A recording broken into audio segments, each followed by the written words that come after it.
E aí, pessoal, quem tá falando com vocês é o Rony Souza em mais um episódio aqui exclusivo do Falando de Coisas. E dessa vez eu quero conversar um pouquinho com vocês sobre viagem, tá bom?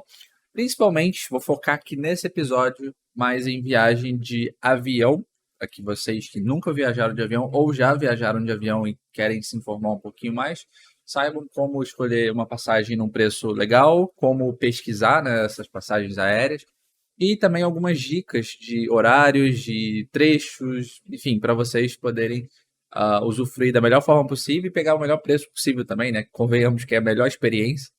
E eu espero que vocês gostem, tá? Bom, para quem não me conhece, meu nome é Juan de Souza.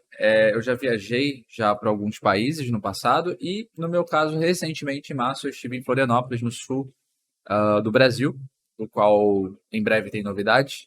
Ah, e depois dessa pandemia, né, que ainda, enfim, ainda não acabou 100%, mas episódios antigos eu mencionava, eu fiquei, de uma certa forma, um pouco preocupado e desesperado também, realmente, com a situação toda do Brasil e do mundo, na verdade, que estava acontecendo. Mas, aos poucos, a retomada de viagens, voos aéreos está ocorrendo ao redor do Brasil e do mundo, né? Isso é um ponto muito importante, eu diria. E nessa viagem recentemente, eu notei que houveram algumas mudanças sim, e não foi só no aeroporto, né, nos procedimentos de segurança e também nos procedimentos que eles adotam. Então, para quem está pensando em viajar de avião, eu recomendo já ter uma noção base de o que vai ser solicitado, o que vai acontecer no aeroporto. Lembrando que nesse podcast eu vou estar falando das duas experiências, tá? Da experiência de voo internacional e da experiência de voo nacional, que são diferentes. O procedimento de voos domésticos, né, voos regulares, é diferente do procedimento, por exemplo, aqui no Rio de Janeiro, no Galeão, que é o aeroporto internacional, ou em Guarulhos, em São Paulo, que também é um aeroporto internacional. Então, os procedimentos são um pouquinho diferentes, mas consistem ali mais ou menos no mesmo processo. Bom, primeira coisa é reserva de passagem aérea. A primeira dica que eu sempre falo para as pessoas, e inclusive esses dias até a minha mãe, acredite se puder, abraço mãe, ela pediu uma dica, né, sobre, aliás, várias dicas sobre preço, trecho, horário, como é que funciona e tudo mais. A primeira dica, sem sombra de dúvida, para que você pegue um bom preço é não comprar em cima da hora. Isso é meio óbvio, né? Isso não só na parte de hotéis também, na sua estadia, mas, enfim, não deixa para cima da hora, porque a metodologia de precificação de passagens aéreas é feita por meio de oferta e demanda, e também da cotação do dólar, porque o combustível que as aeronaves utilizam é o querosene. O querosene também utiliza o petróleo, então está influenciando ali diretamente. E, inclusive, recentemente teve um aumento aí que foi repassado já para os consumidores, justamente por conta da guerra da Ucrânia e com a Rússia, né? Inclusive, no futuro, talvez eu grave um episódio a respeito. Ah, então, a primeira coisa é não deixar em cima da hora. Nunca deixe a sua viagem aérea em cima da hora, a não ser que seja algo emergencial. Às vezes você vai fazer uma reunião de negócios, às vezes é uma coisa muito importante mesmo que você é um contrato do ano, enfim, você tem que marcar aquele voo e ir. Aí nesse caso vai fundo, mas saiba que você vai pagar muito caro. E quando eu digo muito caro, gente, é muito relativo, tá? Mas porque preço é muito subjetivo, caro e barato é muito subjetivo. Varia de acordo com a sua renda, perspectiva e também com o mercado. Então, é muito subjetivo eu falar barato e caro, são coisas distintas. Mas o caro que eu digo é mais ou menos aí, por exemplo, um voo de 24 ou 48 horas ou 72 horas aí em cima da hora, gira em torno de 1.100, 1.800, 2, 3 mil reais por voo, né? Então, um trecho, por exemplo, Rio-São Paulo, facilmente poderia chegar a esse valor se você reservasse em cima da hora. Outra questão também muito importante é o seguinte: você tem que notar se vale a pena voos com conexão, né? Porque às vezes não tem a rota direta para o destino que você deseja ou no horário que você deseja para aquele destino. E aí, de repente, vale a pena você fazer uma conexão para você poder economizar um bom dinheiro, diga-se de passagem, você, obviamente, fica mais cansado, né? Porque é mais um processo de troca de aeronave, aí tem que olhar a numeração, enfim, que já vou falar sobre.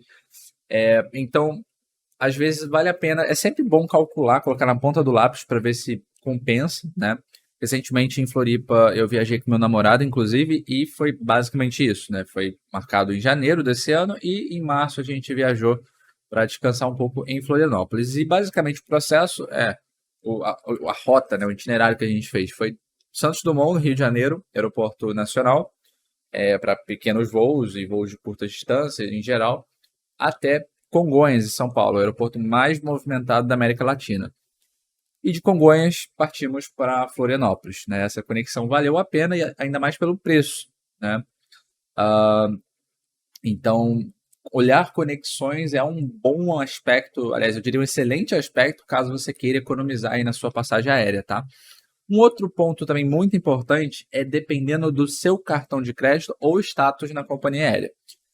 Eu voei na Latam recentemente e na companhia aérea eu tenho status Gold, que não é o status mais alto na companhia nem nada, mas já traz ali um desconto na hora que você vai fechar a passagem, e também algumas regalias ali a mais, né? Que é você entrar mais rápido ali na fila, enfim, alguns benefícios, alguns plus ali que você acaba recebendo por ser um cliente viajante frequente da companhia, né?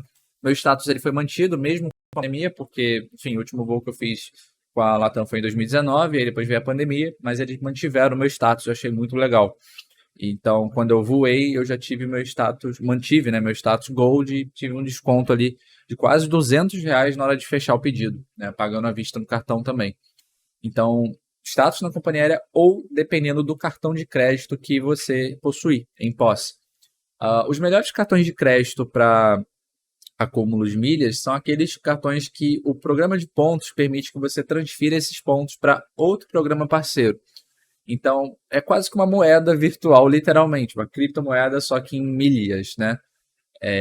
Então, um dos mais famosos são da própria Latam, né? Você tem o Latam Pass, você tem os Miles da Gol.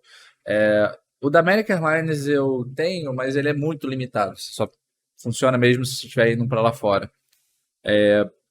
Enfim, tem vários outros da Livelo. Eu, particularmente, quem me conhece sabe, eu não gosto do Bradesco. Deixo isso bem claro. O Bradesco, na minha opinião, é um banco muito velho e muito travado. Eu não gosto da instituição. Mas quem gosta pode ir a fundo. Tem a Livelo, né, que é do Grupo Bradesco. Livelo, Elo, essas bandeiras é tudo do Bradesco e do Banco do Brasil. E, enfim, quem gosta pode ir a fundo aí, né? Tem também opção de transferência desses pontos, né? A American Express também, enfim, tem vários cartões aí, cartões Black, Platinum, geralmente também possuem uma melhor pontuação, né? E aí você pode trocar essas milhas e na hora de reservar a sua passagem aérea, você pode reservar usando milhas. Outra opção é você emitir o bilhete da sua passagem aérea usando milhas de terceiros. Aí você tem várias opções aí no mercado que você pode pesquisar, né? Que você pode usar milhas de outras pessoas e geralmente a passagem aérea ela é um pouco mais barata por conta disso. E essas empresas que oferecem essas passagens com milhas, elas ganham um spread, que a gente chama, né? Elas ganham uma margem ali de comissão e uma diferença ali do preço. E batendo meta ali também com a companhia aérea. Então, acaba que ela ganha também margem nesse sentido. Então, vale a pena você pesquisar a sua passagem aérea também nesses sites ou, dependendo do tipo de cartão de crédito que você possui, você pode talvez ter pontos ali que, dependendo, se você transferir para a companhia aérea da qual você quer voar, você pode, no caso da Gol, por exemplo, você pode pegar parte das milhas que você possui, mais dinheiro, né, a diferença ali do valor, e economizar. Então, um voo de ida e volta que daria R$ 1.000, por exemplo, você pagaria 600, R$ 500, quase a metade, dependendo da quantidade de milhas que você possui, ou R$ 100, R$ 200. Então é muito relativo, depende muito ali do fluxo que você está seguindo, né? Em qual parâmetro você está seguindo nesse sentido. Então, o legal é que se você tiver um cartão legal, um cartão bacana, você pode usar isso a seu favor e economizar na sua viagem aérea. Outra dica também, além de todas essas que eu mencionei, é o horário, né? O preço na companhia aérea, ele oscila o tempo todo, né? Parece Bitcoin, oscila literalmente o tempo todo, de manhã, de tarde, de noite. Então, o que eu recomendo? Você, se planejando com antecedência, fica acompanhando o preço mais ou menos de 1 a 3, 4 dias no máximo. mas calcula direitinho para encaixar ali que a sua viagem tenha, vamos supor, um mês de antecedência, para você pegar um bom preço, ou até mais de um mês e meio, é um tempo legal. Porque eu vou dar um exemplo de experiência própria comigo. Quando eu fui reservar a passagem aérea, tinha valores de R$ 495, 395. E aí, à noite, de madrugada, em um belo horário, quando eu estava acessando, esse mesmo valor caiu para R$ 220 o trecho. E eu não perdi a oportunidade, já peguei o cartão de crédito e já fui ali para comprar. Inclusive, foi até engraçado, porque, na verdade, quem me falou que o preço abaixou, que eu pedi para ficar acompanhando, foi meu namorado. Então, ele avisou que tinha baixado o preço, eu fui correndo ali para poder pagar logo e garantir. E aí eu tive essa surpresa também que, pelo status na companhia aérea, eu tive um desconto. Então, fica a dica, né? É bom acompanhar o preço em diferentes horários, né? Diurno, noturno, enfim, para você poder pegar um preço bacana, né? Porque às vezes aquela passagem aérea você consegue num preço menor, e ela só está mais cara por único e exclusivamente pela demanda, né? E acaba que o valor final, né, o set, o custo efetivo total, fica um pouco mais alto por conta disso, né? Ele usa esse sisteminha aí de demanda para poder fazer esse cálculo bem complexo aí que é feito em relação às milhas aéreas. As milhas não, perdão, as viagens aéreas. Bom, essas são as minhas dicas para quem quer economizar e fazer um voo bacana. Lembrando que essas dicas também valem para viagens internacionais. Obviamente, para viagens internacionais, a volatilidade ela existe, mas eu diria que ela é um pouco menor do que viagens regionais, né, voos domésticos. Porque voos internacionais ela está muito mais atrelado também com demanda, mas está muito mais atrelado com o dólar, né? Então a cotação do dólar, quanto menor, melhor nesse sentido, né? No médio e longo prazo. Então acaba que você também consegue sair, viajar com um bom preço, utilizando essa mesma técnica também para voos internacionais.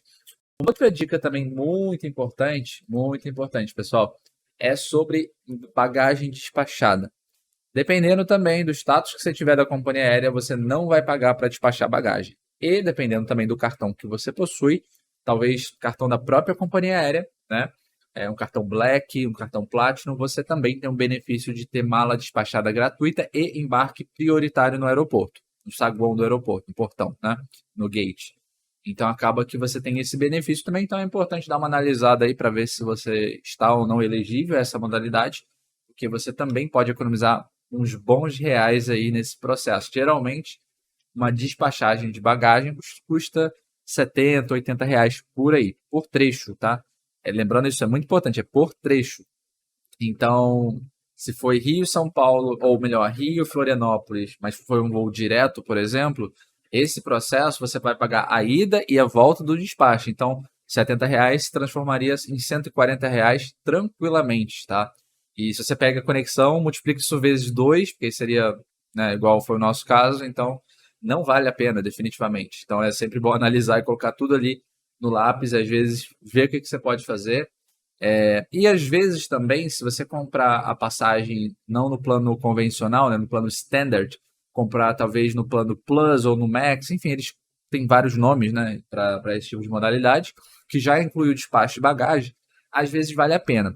A dica que eu dou nesse sentido para você economizar e descobrir se o desconto ele é legítimo, basicamente você precisa só pegar e subtrair o valor. Então você pega o valor que está sendo cobrado do plano Max ou Plus ou whatever o nome, e subtrai para ver, subtrai o valor do plano standard, né, o plano convencional, sem despacho de bagagem, somente com o direito a 10 quilos que você pode colocar na parte superior da aeronave, né, igual ônibus mesmo, isso também em voos internacionais, e um utensílio de mão, né, uma mochila, um laptop, coisas do tipo, tá? E aí você faz essa subtração para descobrir o valor. Porque às vezes despachar bagagem é mais barato do que você contratar esses planos, tá? Então depende muito. Eu recomendo sempre você analisar os dois cenários para descobrir qual que é o menor preço para que você possa economizar e ter uma experiência boa e uma experiência que custe menos também, tá bom? Agora vamos falar, pessoal, dos procedimentos de segurança que eles estão seguindo, pelo menos nesse exato momento, tá? Bom, Quando você chega no aeroporto, em alguns aeroportos eles estão medindo a sua temperatura, tá? Para ver se você está muito quente ou não. E também que é a câmera térmica, né? E também eles não pedem, para voos nacionais, não pede o teste de PCR, que é o teste de vacina, não é exigido, mas em voos internacionais, dependendo do país que você vai estar viajando, é importante você consultar o site da companhia aérea, porque lá eles informam direitinho para você quais são os requisitos, né? Então ali você vai conseguir visualizar facilmente os países que estão exigindo e quais são essas documentações. Então é só você colocar de onde você está saindo para onde você está indo e vice-versa, você consegue visualizar quais são os requisitos que você precisa atender para você viajar para aquele destino ali sem ter dor de cabeça. Mas em voos nacionais não é necessário o teste de PCR, não precisa, na verdade. Você vai passar por um raio-x na hora que você entra no aeroporto e em direção ao entrance, né, a parte principal ali do gate, onde você vai entrar nos portões. Você vai colocar sua mala, seus utensílios, tirar relógio, celular, metal, tudo mais, assim como é em voo internacional também. Só que em voos internacionais você não pode levar determinados itens. Então, perfume até 100 ml, enfim, você tem uma série de regrinhas em voos internacionais que eu recomendo vocês consultarem a companhia aérea para obter mais detalhes, porque essas informações elas são alteradas com frequência, tá? Em voos nacionais também tem lá o que você pode ou não levar junto com você, tá? E, gente, pelo amor de Deus, não faça igual a notícia que eu vi recentemente de que uma criatura de Jesus queria levar um botijão de gás para despachar no avião. Isso só poderia explodir o avião, só. Então, assim, não façam isso, gente. Pelo amor de Deus, leiam o site. A gente sabe que o brasileiro, infelizmente, não tem essa cultura de leitura igual dos estrangeiros, mas leiam o site, vai lá, consulta, é coisa rápida, vocês não vão levar nem 30 segundos para ver o que pode, o que não pode. E, enfim, certifica de que o que você está querendo levar não tem custo. Se for, por exemplo, instrumentos musicais, né, a taxa de despacho ela é mais cara, então recomendo você dar uma analisada sobre, né, qual que é o valor, quais são os procedimentos em si, enfim, para que você possa despachar o seu instrumento musical sem maiores transtornos e cobranças que você não havia previsto ali anteriormente, tá? Então, dá uma olhadinha para não ser pego de surpresa, recomendável, inclusive. E, assim, nessa parte, essas são as minhas recomendações. Depois que você entrou no voo, né, lembrando que depois que você emitiu sua passagem aérea, você pode adicionar no seu wallet, né, na sua carteira virtual, no seu celular. Se for o iOS, que é o meu caso, você já vai lá no wallet da Apple e já tem ali o ticket depois que você emitiu no aplicativo, né, ou no site, para você poder só mostrar o QR Code com o seu RG, né, seu documento, para a pessoa que vai estar ali liberando você e entrar no avião. E basicamente esse é o procedimento que você precisa seguir. Isso vale para todos os trechos que você vai seguir, tá? Lembrando que voos com conexão, você tem mais de um bilhete, né? Você tem um bilhete, exemplo, Rio-São Paulo, São Paulo-Floripa. São 2 bilhetes separados. Então, você tem que exibir o bilhete correto, né? Não faça igual certas pessoas que no passado mostravam o QR Code errado e, enfim, e travava a fila inteira. Então, é importante vocês terem em mente, né, que tem que ser ali o ticket correto para poder exibir e não passar nenhum tipo de transtorno, tá bom, pessoal? Nenhum tipo de dor de cabeça sem necessidade. Outra questão, né, assim que você entra na aeronave, vocês vão observar que em alguns voos não tem água e não tem comida a bordo, né? Pelo menos no momento que eu gravo esse episódio, que é no dia 5 de abril de 2022, pode mudar a qualquer momento, obviamente. E nesse processo, você às vezes tem água, às vezes não tem, enfim, é bem aleatório, dependendo do trecho, né, que pode ou não pode. Então, às vezes é bom você levar uma garrafinha de água, comprar no aeroporto também, enfim, é uma boa pedida, que aí você pode levar junto na aeronave sem problemas.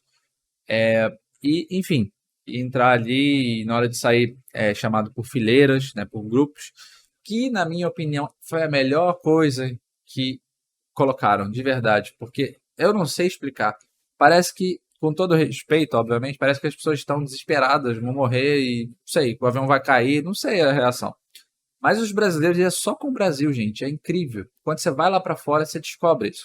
Que as pessoas mais avoadas ali que saem, querem sair voando ali do avião, ironias, né? Voando, são brasileiros. Os estrangeiros eles esperam até chamarem ou até a outra pessoa da frente ir, depois ele vai, enfim.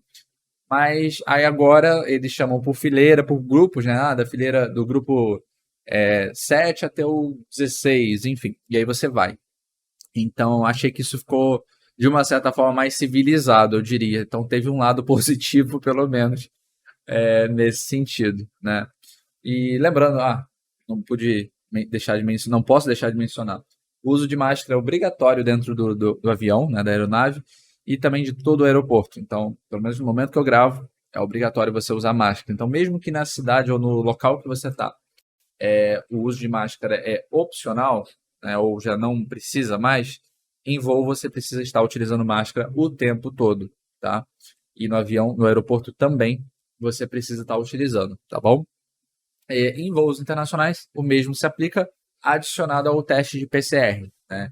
E em alguns casos você tem dentro do voo também que preencher um formulário, né? Formulário de imigração. Né? Quando o avião está se aproximando, eles te dão um papelzinho e caneta para você preencher, dependendo do país que você está voando, obviamente. Às vezes você pode preencher isso online, e imprimir, enfim, facilita todo o processo. E aí, basicamente, você faz a sua entrada no país muito facilmente, né? E sem transtornos, filas e dores de cabeça. Bom, por esse episódio é isso, pessoal. Espero que eu tenha ajudado vocês. Lembre sempre de pesquisar bastante o preço. Né? Não posso deixar também de esquecer, já ia esquecendo. Outro site também que eu recomendo vocês analisarem é o Google Flights, né, e o Skyscanner. Esses dois sites você consegue comparar qual companhia aérea tem o menor preço para aquele trecho que você deseja. Então ali você coloca o Google Flights, por exemplo, você coloca de onde você vai estar saindo até onde você quer ir, e ele vai listar ali as companhias aéreas elegíveis com horário e, enfim, que você deseja, se é com conexão ou não. E aí você consegue ver o menor preço. Né? Eu recomendo sempre comparar os preços, e com exceção se você já tiver status na companhia aérea que você voa frequentemente, ou se você já tiver um cartão de crédito legal que você possa transferir essas milhas e abater ele no valor, ou ter uma viagem de graça, praticamente só pagar a taxa de embarque para você poder voar. Né? Então, ou em voos internacionais, só pagar a taxa internacional, né, dos Estados Unidos e do Brasil de embarque, basicamente não tem nenhum outro custo envolvido, tá bom? Então, essas são as minhas dicas no geral, assim, para vocês terem uma boa experiência, um bom voo, né? E espero que eu tenha ajudado vocês, pessoal. Vejo no próximo episódio aqui no Falando de Coisas. Sinta-se à vontade para acessar lá no site falandodecoisas.com.br para que vocês possam também participar dos comentários e também conferir os outros episódios e compartilhar com os amigos, tá bom? Espero que vocês tenham gostado. Em breve eu vou estar trazendo convidados novamente. E fiquem com Deus e até a próxima, pessoal. Tchau, tchau.